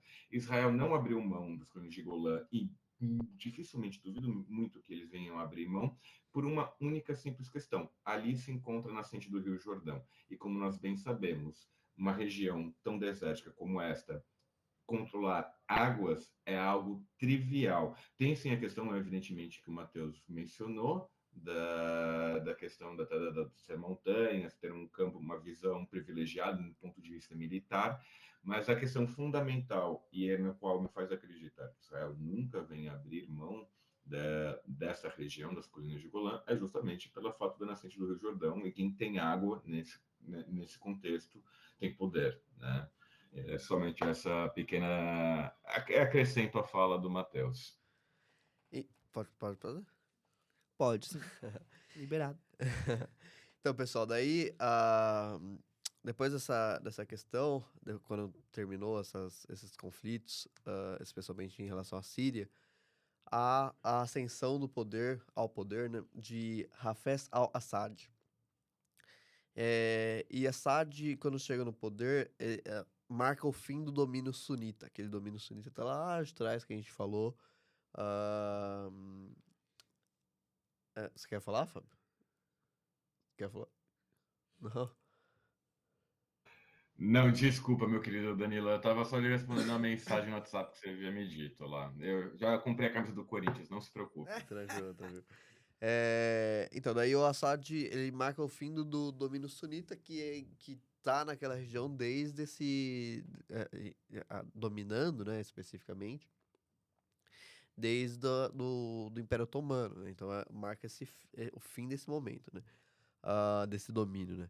Então, e é marcado também esse governo, essa governança, por um regime bastante autoritário e baseado no favorecimento da sua família, especificamente, né? E da sua região de origem. É formada uma oposição contra esse primeiro governo, formado, obviamente, por aqueles que tinham poder antes, né? Então, imediatamente após perder o poder, eles já se tornam oposição, né? E também por uma classe média comerciante, né, nas grandes cidades. Então, as cidades mais populosas se tornam um importante centro de oposição desse governo mais autoritário. Dentro desse processo, por exemplo, surge um grupo de oposição bastante forte e tudo mais, chamado Irmandade Muçulmana. E quanto mais é um regime bastante déspota, né? Então, quanto mais a oposição crescia, mais o regime endurecia, né? Hafez al-Assad falece em 2000 e quem assume o governo é agora o famoso Bashar al-Assad. E assim que assume a governança, ele mantém as mesmas perspectivas de práticas do seu pai, né? Então, ainda é um governo bastante fechado, ainda é um governo bastante repressor, violento e tudo mais. Pode falar, Fafá. Ai, que fofo da sua parte. Mas pronto, só para deixar assim, acrescentar algumas questões até do ponto de vista ideológico da ascensão do poder do pai do Bashar al-Assad, é importante ressaltar que ele vem da ideologia do Ba'ath, O Baath, acho que a gente já conversamos bastante em outros episódios, em outras oportunidades, falar sobre o Oriente Médio. Era uma ideologia que envolve o panarabismo e até características do socialismo. Foi a vertente que fez chegar ao poder o jovem coronel Gamal Abdel Nasser, no Egito, com o pai do Assad na Síria e até Saddam Hussein no Iraque. Essa ideologia ela tinha uma ideia muito forte de uma união entre os povos árabes, de uma ideia secular, uma vez que os árabes não têm uma religião como um todo igual, né? Ainda mais regiões como a Síria e o Egito também, que tem uma comunidade copta cristã muito forte, muito grande lá. Tanto que nesse contexto, por exemplo, que eu havia dito da Guerra dos 6 Dias, Síria e Egito eram um país só, eram República Árabe Unida, que continuou sem, tinha bandeira igual ao que nós tínhamos até então, até a queda do regime do Bashar al-Assad na Síria, aquela bandeira tricolor ali, vermelho, branco e preto, na parte branca com 2 estrelas verdes, uma representando o Egito e outra a Síria. E o Iraque, se você for ver, também tinha algo parecido na antiga bandeira, que tinha as 3 estrelas, que eram um símbolo dessa ideologia Baath. Outra coisa que é importante mencionar, justamente pelo fato dessa ideologia ter uma ideia completamente secular, é natural que o seu maior rival seja a Irmandade Muçulmana, que tem uma ideia oposta, sendo que a ideia de uma unidade do Islã, dos muçulmanos, que aí já foge até a questão árabe. Aí você pode incluir os turcos, os curdos, os iranianos, até os indonésios, se você assim quiser, pensando desta maneira. Só para terminar e para também deixar claro, alguém que vai ser completamente contra esse atual regime que está se instalado na Síria, que é um poder regional muito importante, é o Egito. O Egito, a gente é importante lembrar, durante décadas teve o governo do nasserismo, né? Mesmo depois do Nasser, tivemos o Sadat, depois o Mubarak, que culminou depois na Primavera dos Povos Árabes, que aí esse sim conseguiu derrubar o regime, ele elegeu um presidente da Irmandade Muçulmana, só que o exército egípcio, que é de uma formação completamente nassarista, não agradada vendo alguém da Irmandade Muçulmana no poder, aplicou um golpe e hoje tem o Al-Sisi, que é o atual presidente, um militar também, dominando essa região e que muito provavelmente não entrará nas graças desse atual regime, tá bem? Eu sei que eu me adiantei um pouquinho sobre a relação da Primavera Árabe, mas é que quando a gente se empolga... Historiador é chato. Quando a gente está empolgado, sai da frente, que a gente é um bicho chato pra caramba. Desculpa lá, Danilo, eu devolvo a palavra para você. Dandan. Agora é você, meu filho. Agora a Primavera Árabe é tua. Se quiser, eu posso falar à vontade aqui. Se não se importar, Vai se não fundo. estiver roubando espaço seu, Não, vai fundo, pô. pronto. Então vamos lá. A Primavera Árabe, já neste caso, para aquela geração que nasceu nos anos 90, como nós, deve se lembrar muito bem dos noticiários O na Matheus, altura dos anos 2010. Matheus nasceu quase em Agora, 2000, né? O Matheus é um neném. Não, ele é você é de que ano, 99. Matheus? Ele é 99. Parece aquele meme do Star Wars, sabe? Do tipo, você faz parte desse conselho, mas você não tem direito a Sim. voto, tá? Sim. Você faz parte dos anos 90, mas 99 é assim, você tá ali. Meio Café a com meio. leite. Meio a meio. Tem até um termo agora que surgiu, que é o Zillennium, que é tipo, não é nem Millennium e nem geração Z. Tá no meio. É aquela zona cinzenta que tá no meio, que É o lembra do Matheus. Blockbuster, Peguei mas ainda locadora. assim. Eu peguei uma MSN. Mas você sabe mexer no TikTok, coisa que eu e o É. Danilo somos avessos Exatamente.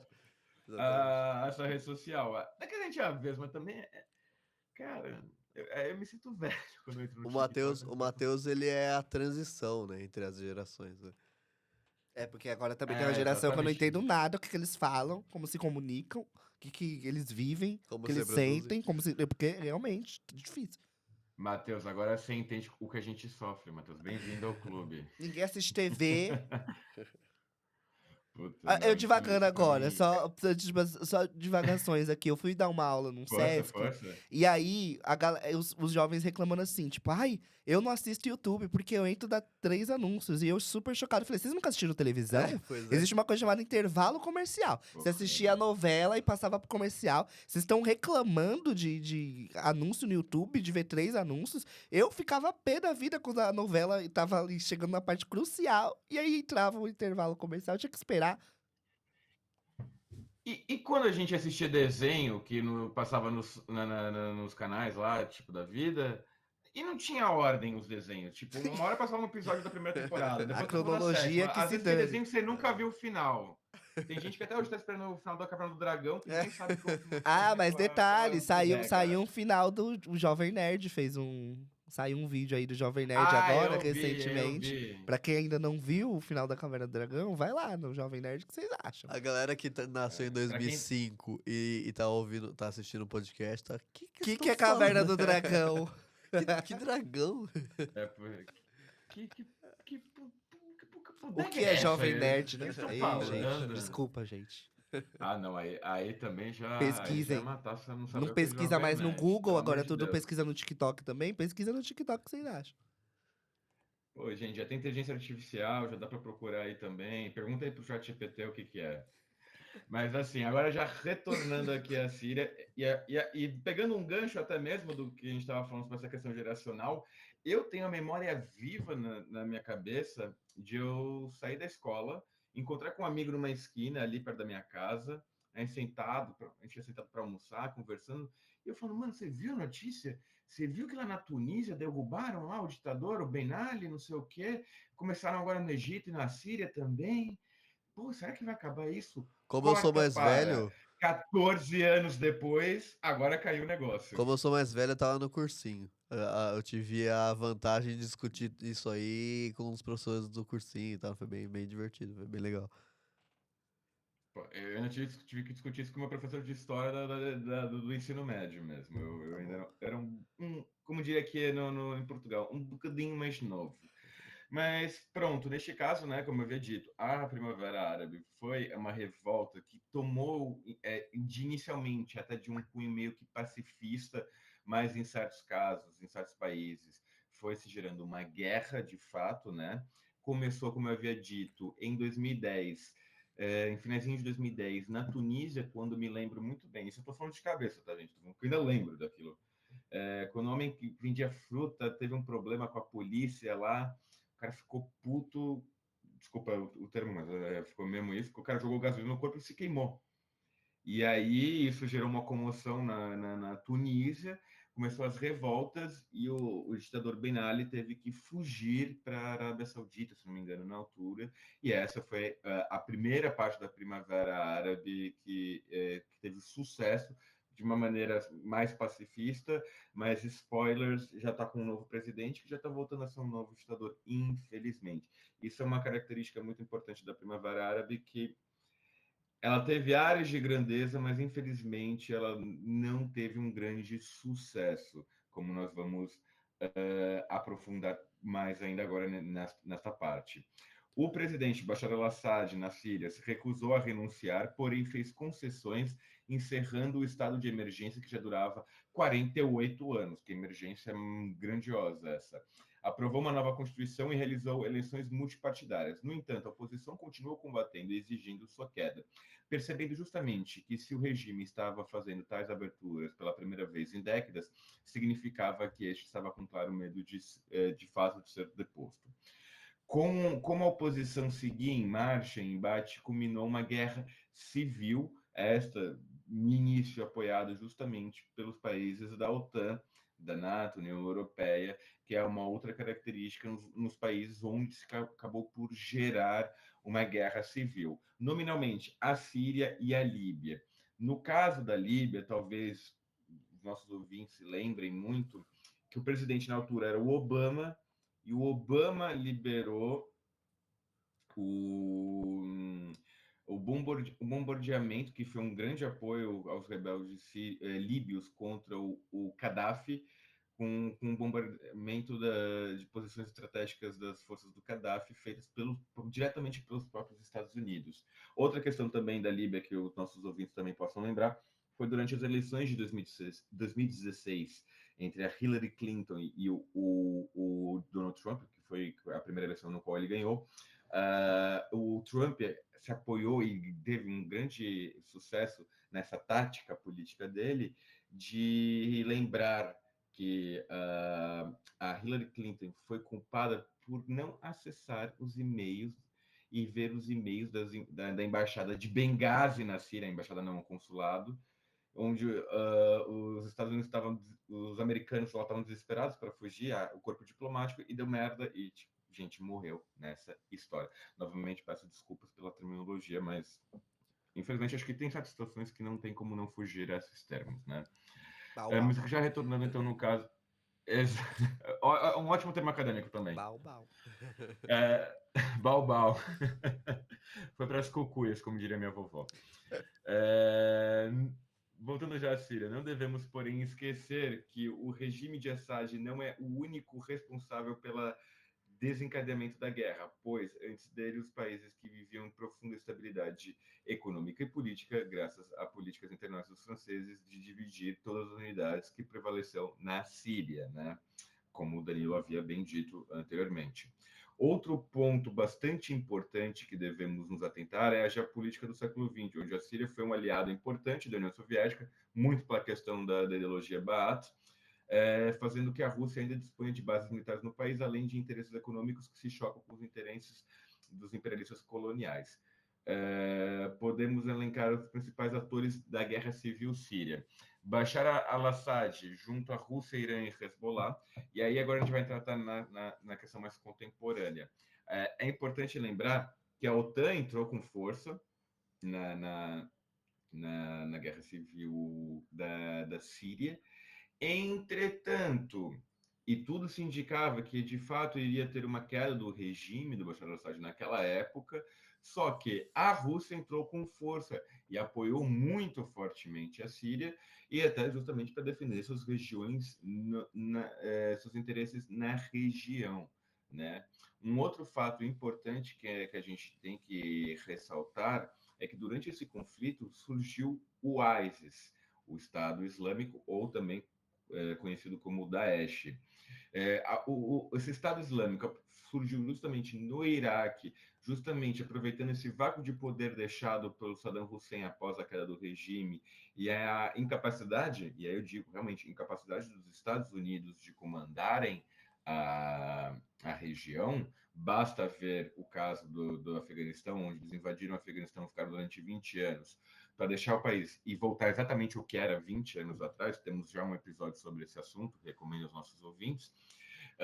O Estado Islâmico aproveita esse vácuo de poder, essa instabilidade sociopolítica, e cria o Estado Islâmico, principalmente no Iraque, depois vai expandir também a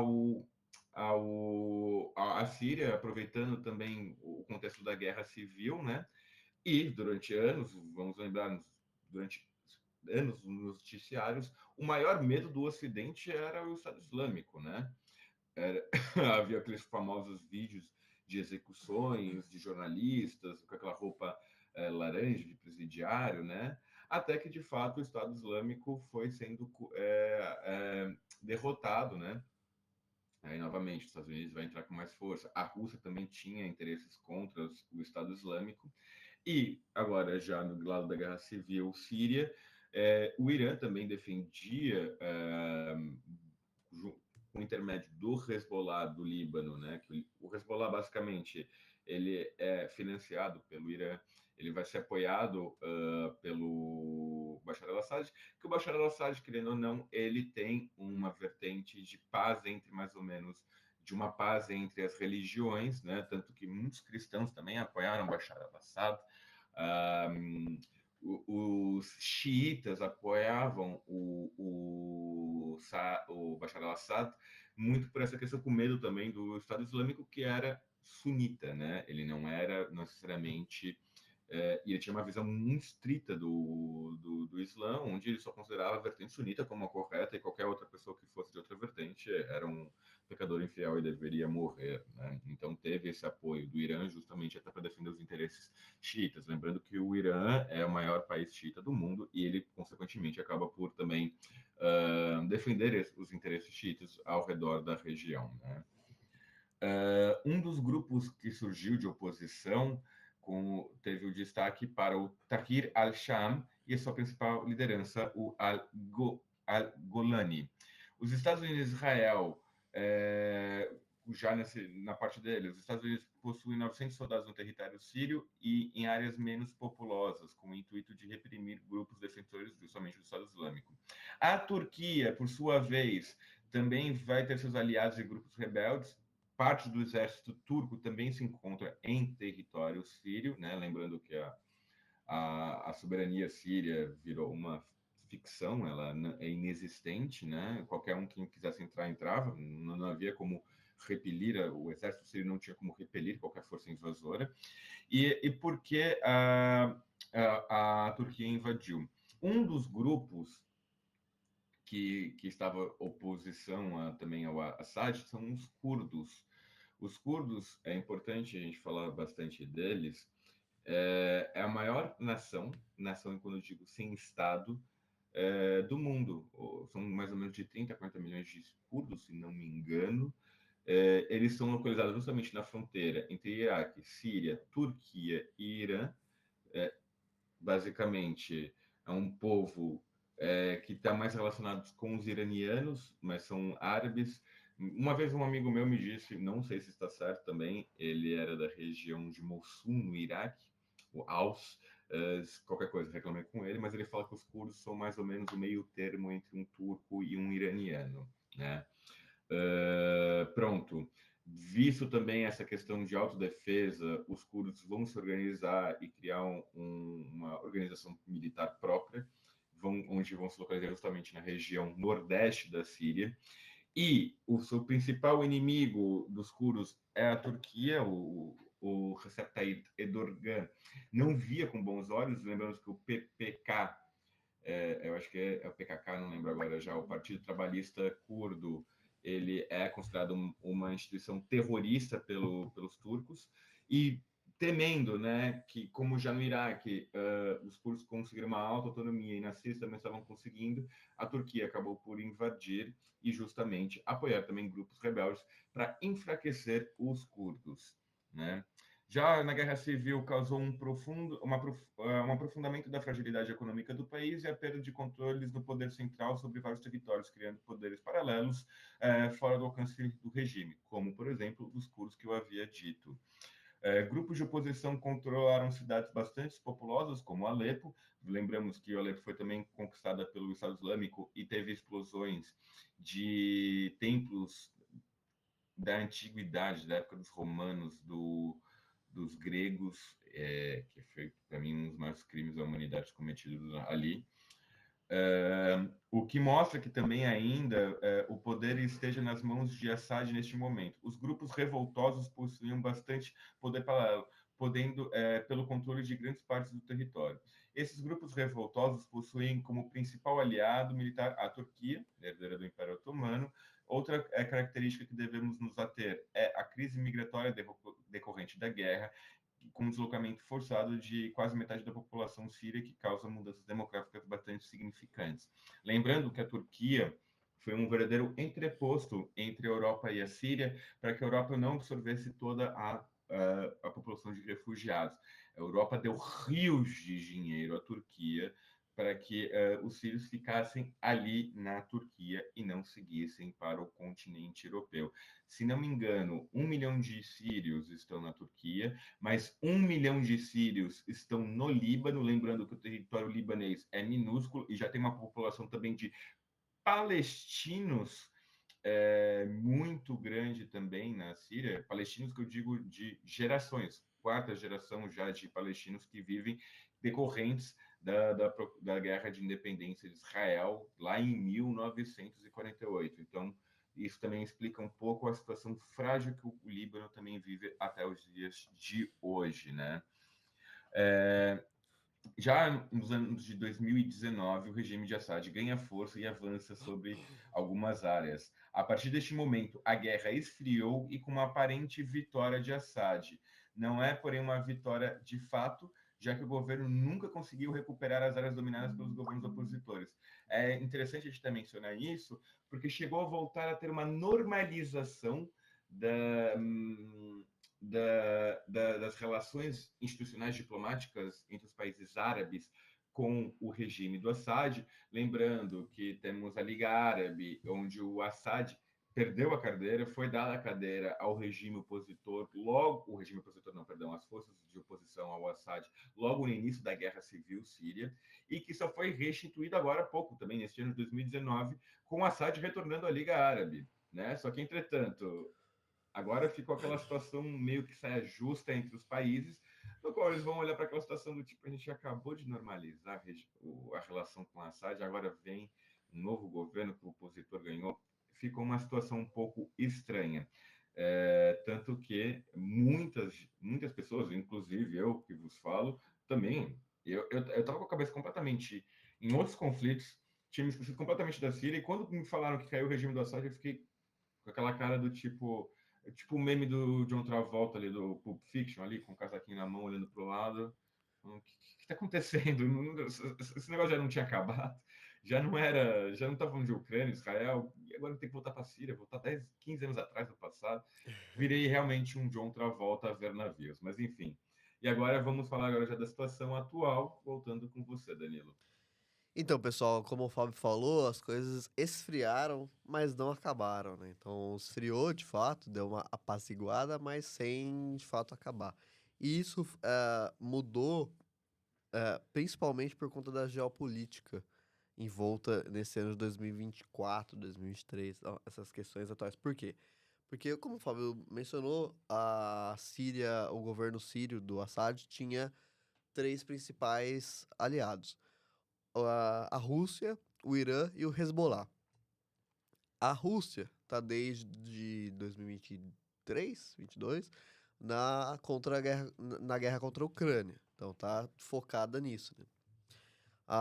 O Irã e o Hezbollah tá agora, especialmente no ano 2024, com seus problemas com Israel. Então, do ponto de vista militar, tá bastante não podendo se dar o luxo de simplesmente ignorar essa questão. Então, tá bastante focado no conflito contra Israel. Então, o regime do Assad tem três principais aliados, fortes, bastante fortes aliados, só que os três estão envoltos nos seus próprios problemas. Isso faz com que a defesa do regime do Assad fique completamente frágil, né? Dependendo apenas de si. Isso faz com que, naturalmente, quem está na ofensiva entenda que é um momento certo para contra-atacar, né? Então, especialmente o grupo terrorista, o revoltoso, dependendo da leitura, né? Tahrir al-Shan, eu obviamente falei completamente errado. Se o Fábio que já fala árabe bem pede desculpa, imagine eu, né? Desculpa, eu nunca falei que eu falo bem árabe, olha lá. Não boto Vocês as já palavras na minha invocaram os boca. 3 demônios lá no Oriente Mas o Médio. Fábio fala bem. Aí vão criar filmes do Exorcista, É. vão usar essa historinha. É assim que começa. O Fábio fala bem. O Fábio fala Eu, bem. eu, O, eu tento melhorar minha pronúncia, mas falar árabe. claro. Ele pronuncia. Nada, não, não, não, Tem não, uma não, boa não. pronúncia. O Fábio tem facilidades com o aprendizado de línguas. Obrigado pelo elogio, caro Dandan. Lá é ele. Pronto. Quinta série deu oi, né? Até me perdi aqui. Pronto. Então, esse grupo, ele era um ex-aliado na sua fundação, do seu desenvolvimento, ele era um ex-aliado da Al-Qaeda. Rompeu essas relações em 2016, mas no início ele era aliado da Al-Qaeda. E tem a sua principal liderança de Abu Mohammed al-Golani. Esse al-Golani, ele é a liderança das regiões controladas pelos grupos rebeldes. Então, ele faz o contraponto indireto, né, do governo central. E ele tem se esforçado recentemente para tentar mostrar ao mundo que ele não é igual o Assad, né? Então ele tem se esforçado um pouco para se mostrar um pouco mais aberto, mais tolerante e tudo mais. Tanto é que foi numa região controlada por ele que houve a primeira missa cristã nos últimos 1 milhão de anos, na última década e tudo mais, em bastante tempo. Então, numa região. Pra quê? Porque ele ama todo mundo? Não sei. Mas principalmente politicamente para mostrar que ele é o contraponto de um regime autoritário e tudo mais. Então tem uma força política bastante grande, né? Então, esses grupos revoltosos, eles aproveitam justamente esse momento onde o governo de Assad não tem os seus principais aliados, que são muito fortes, né? Se meter com o Hezbollah não é uma boa ideia. Igualmente com o Irã, igualmente com a Rússia, para se bater de frente militarmente com esses três sujeitos políticos, não é legal, né? Você tem que ter. Os Estados Unidos, por exemplo, não fica mexendo tanto assim, de uma forma tão agressiva. Então os grupos revoltosos vão? Não vão. Mas como esses três sujeitos, Rússia, Irã e Hezbollah, estão envoltos nos seus próprios problemas, é o momento certo de atacar, né? Evidentemente. Precisa ser um gênio da estratégia militar para perceber isso.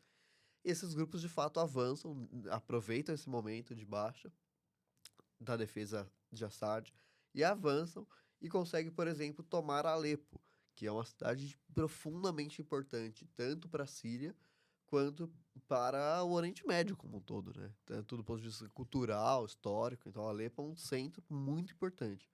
E a tomada de Alepo significa um baque muito grande no regime de Assad. E além da tomada de Alepo, tem um rápido avanço sobre outras regiões. O, o governo central, o governo de Assad, ele consegue num primeiro momento reagir. Só que é uma reação meio que rápida, só que pouco duradoura, né? Consegue uma reação, mas as forças revoltosas se mostram fortes e preparadas para esse contra-ataque do governo, né? Então,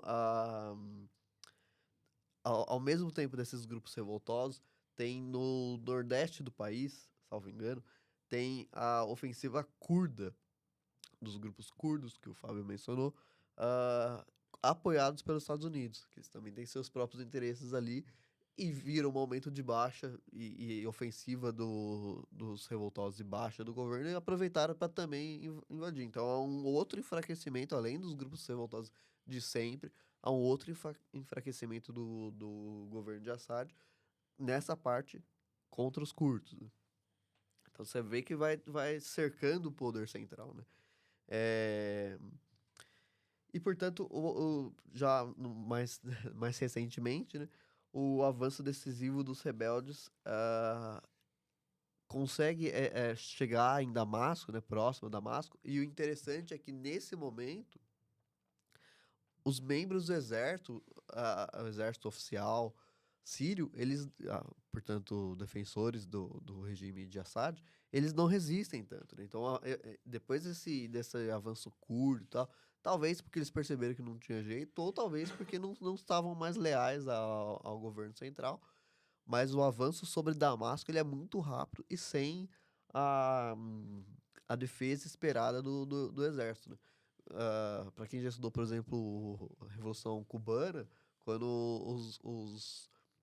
quando o movimento 26 de julho, os revolucionários guerrilheiros chegam muito próximo de Havana, é o momento onde o próprio exército cubano já largou mão, assim, sabe? Então, ainda existe uma certa resistência de generais fiéis à ditadura, mas assim, muito pouco e tinha muito desertores no exército naquele momento. Aqui é um pouco parecido. Chegou perto de Damasco, o exército oficial do regime de Assad meio que largou mão, meio que aceitou a derrota, né? E daí, de fato, a tomada de Damasco e a fuga de Assad para a Rússia, né? Ficou confirmado recentemente que, de fato, foi para a Rússia. Mas a partir do momento que se propôs a tomada do poder, esse processo aconteceu bastante rápido, né? Ainda que o governo tenha tentado resistir, mesmo essa resistência foi muito rápida. Portanto, o poderio militar e do ânimo das forças revoltosas estava profundamente mais organizado e mais desenvolvido do que o governo. Mas o caráter desse episódio aqui que a gente fez, a situação atual, por exemplo, a gente meio que passou mais rápido, porque a gente sempre tem a ideia de não repetir o que o noticiário faz, né? Porque o noticiário vai noticiar o que está acontecendo agora. O caráter nosso é explicar o desenvolvimento histórico da região, que daí eu acho que fica bastante mais claro tudo que eu, o Fábio e o Matheus falamos, para entender o que está acontecendo agora, né? O que está acontecendo agora é mais noticiário, assim, né? Então, esse avanço foi muito rápido, mas é completamente decorrente desse desenvolvimento histórico que a gente falou agora. Certinho, Fafa?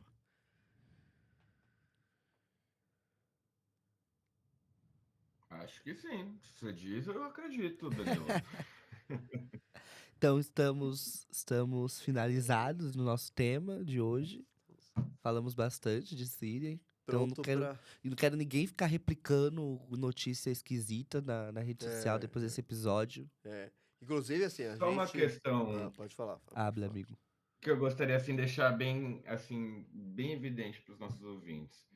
O importante de que a gente falou tudo isso é o Assad caiu por uma série de questões do conflitos internacionais que estão acontecendo ao redor do mundo, fazendo com que os seus principais parceiros do Assad caíssem. Mas o principal, quem orquestrou, quem deu a carta verde para a queda do regime foi a Turquia. A Turquia que foi realmente a que investiu dinheiro e interesses nisso. Então, quem tem a ganhar nesse momento é a Turquia, e quem está aproveitando muitos louros também é Israel. Que a gente não pode esquecer que, a partir das Planos de Golã, meteu o tanque adentro da Síria também para ganhar posições, não reivindicou os territórios, mas ganhou posições para fazer aquela camadinha extra de gordura caso alguma eventualidade esse novo governo seja anti-Israel, o que, honestamente, não é nada difícil que aconteça. Israel se metendo. Pra variar. Mais uma vez. Porque eu lembro que. Um choque para 0 pessoas. Eu lembro que deu 2 dias das últimas notícias da Síria e o Israel já tava metendo bomba e já tava lá fazendo a festa, né? Pois é. Palhaçada, viu? Enfim, né? Mano, agora eu vou dar uma opinião própria, tá? Isso aqui é opinião minha mesmo, tá, gente? Esse governo do Netanyahu fede, mas fede muito, porque tem bons políticos em Israel, tem pessoas que têm consciência do que acontece, mas esse Netanyahu ele se alinha com pessoas da extrema direita religiosa, que é uma outra questão interna dentro de Israel, porque tem o judeu secular, tem o judeu ortodoxo, que não se bicam de maneira alguma, e a maneira como ele está fazendo guerra para não cair também, que ele está sendo acusado de corrupção, né? O que eu acho também um paradoxo para os bolsonaristas que apoiam ele, né? Já que são os dito cujos altruístas que são contra a corrupção, né? Não sei de onde, porque quando é com um amigo eles fecham os olhos. Ele está fazendo isso tudo muito, né? Entrando em guerras para fugir das acusações de corrupção. E isso, para mim, é nojento. É nojento o que ele faz. Pronto. Eu dei minha opinião pessoal, coisa que eu tento evitar aqui, mas a gente não tem como segurar Concordo. a língua Assina também. embaixo. Então, pessoal, vamos para as dicas culturais? Vamos.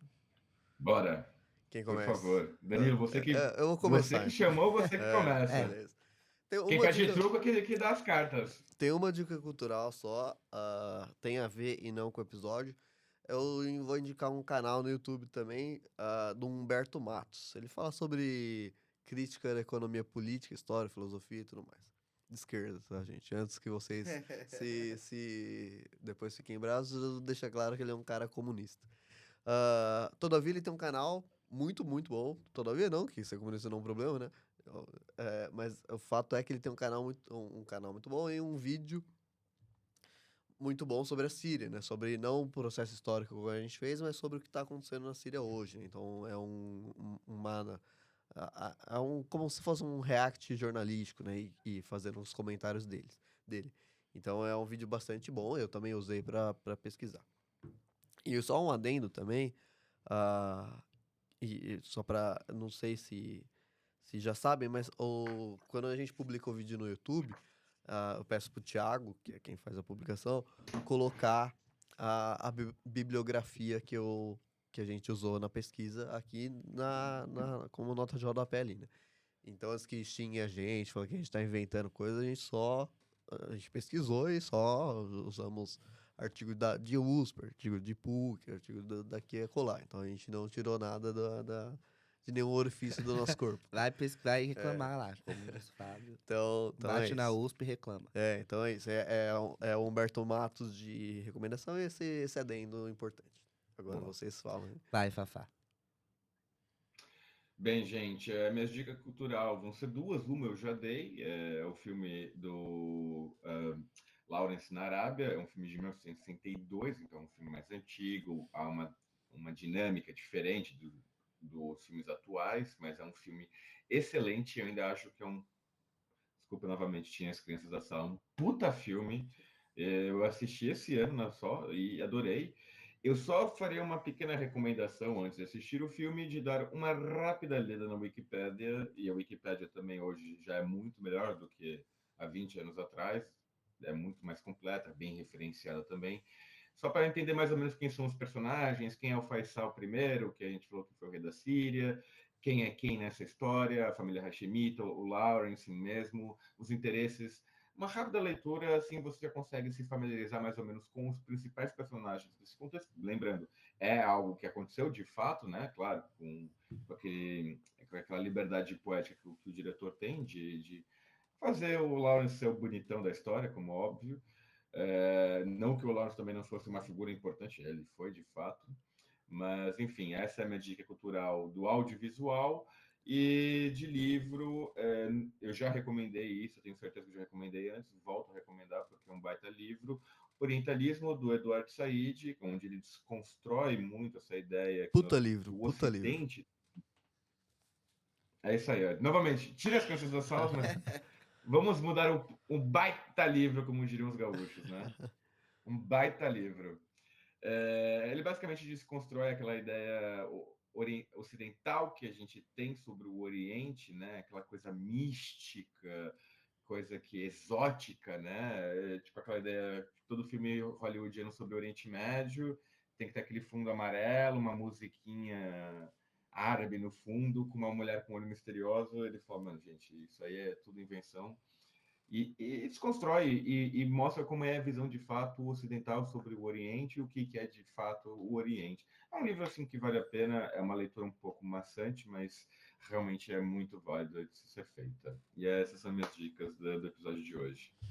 Perfeito. Eu vou indicar aqui, como a gente citou Israel e Palestina em momentos, tem uma série de vídeos da Sabrina Fernandes, do Tese 11, que é muito bom. Eu acho que ela faz uma introdução bem legal, assim mesmo, sobre a questão da Palestina, sobre a ocupação, sobre a apartheid. Eu acho que é bem didático, são vídeos bem rápidos, mas com muita profundidade. Então, quem quiser entender melhor o conflito até, né, porque Israel é o protagonista e a Palestina também, eu indico bastante para irem lá ver, são muito bons mesmo. Então, e antes de despedir, eu queria só mandar um beijo, um abraço para minha amiga Síria, a Gardá, que, né, vai ser a nossa audiência na Síria. Então, estamos falando do país dela, espero muito que ela goste. E é isso. Ela queria que a gente fizesse o episódio em árabe, mas não Não sabemos. rolou. Não rolou porque eu não consigo fazer.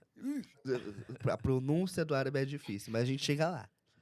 Pois é, mas um abraço, um beijo e tomara que ela mande para outras pessoas, que dá para gerar legenda, né, Em inglês, com então certeza. daí, quem sabe. Vai dar tudo certo, a gente parte pro inglês. Mas é isso, final de E episódio. tem muito sírio no Brasil, tem muito brasileiro sírio ali que pode ajudar também, né? É isso, vamos fazer as pontes, vai rolar. Mas é isso, final de episódio. Sigam a gente nas redes sociais, @Entre Prosas e Divagações no Instagram. A gente tem TikTok agora também, tá, gente? Tem TikTok, vê lá no YouTube, tem vários cortes para vocês compartilharem aí, né? Coisinhas, pérolas que saem desses episódios aqui, coisas bem de divagações mesmo, ou curiosidades, né? Que é muito bom. Agradecer a Blick. Com certeza, mais uma vez, diretamente de Osasco, adoro falar isso, dos estúdios Blick. nosso país Osasco. Mas é isso, gente. Episódio muito bom, muito profundo. Obrigado, Fafá, diretamente de Portugal. Obrigado, eu.